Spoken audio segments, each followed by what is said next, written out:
Бетті ағарту терінің түсін біркелкі етіп, пигменттік дақтардан арылуға және тепкілдерге ашық рең беріп, шаршаудан, стресстен, тітіркенуден және аллергиядан пайда болатын дақтарды кетіруге көмектеседі. Соған орай, пайдалы кеңестер арнасы сыртқы келбетімізге күтім жасау үшін өзімізге бірнеше минут бөліп, терімізді күтілген және әдемі етудің жолдарын ұсынады. Алдымен арнамызға жазылып кетірулеріңізді сұраймыз. Бетті қалай ағартуға болады?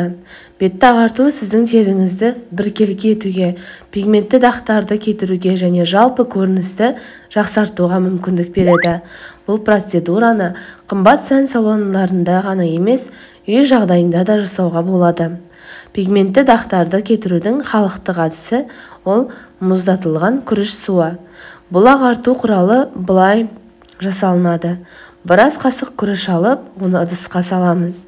Содан кейін оған аз мөлшерде су құйып отқа қойыңыз. Бірақ күріш пісіп кетпес үшін қайта-қайта араластыру керек. Күріш суы дайын болғанда сұйықтықты дәкемен сүзіп аламыз. Ал сұйықтық суыған соң оны тоңазытқышқа салыңыз. Мұндай күріш сорпасынан жасалған косметикалық мұзды ұйқы алдында жағу керек. Күріш суын 3 күннен артық сақтауға болмайды. Ағарту жолдары. Қияр. Қиярдан жасалған маска ең тиімді ағартқыш. Ол қол жетімді және арзан. Қиярды ұсақ бөлшектерге ұнтақтап, оған 1 қасық қаймақ және қоректендіретін крем қосу керек. Бетке жағып 20 минут ұстаңыз. Лимон. Ағартуға арналған ең кең таралған әдістердің бірі лимон шырыны. Оның құрамында С, Е, Р және Б тобының дәрумендері бар. Жұмыртқаның ақуызын 15 мл лимонның шырынымен және ұсақталған қантпен араластырып, бетіңізге басыңыз. Процедураның уақыты 15 минуттан аспауы қажет.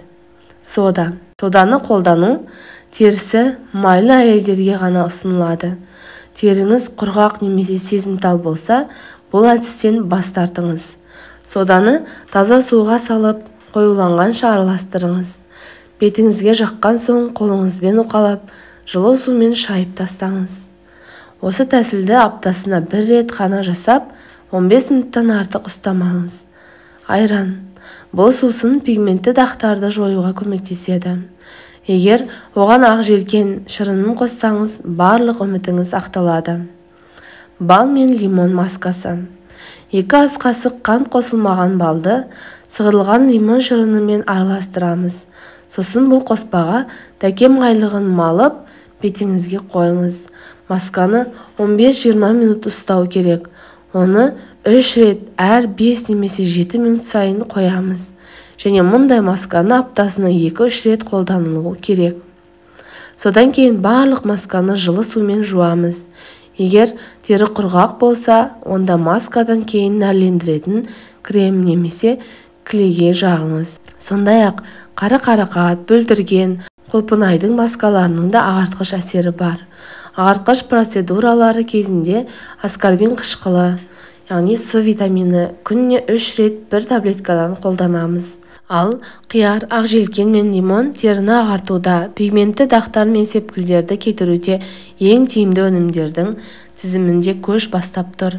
Айта кетейік, жоғарыда көрсетілген маскаларды қолдану арқылы сепкілдерді ағартып, дақтардан арылып, теріңізді күтілген және әдемі ете аласыз.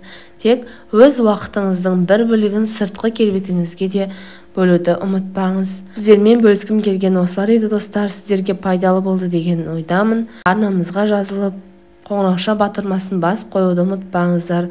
Келесі видеоға дейін аман сау болыңыздар.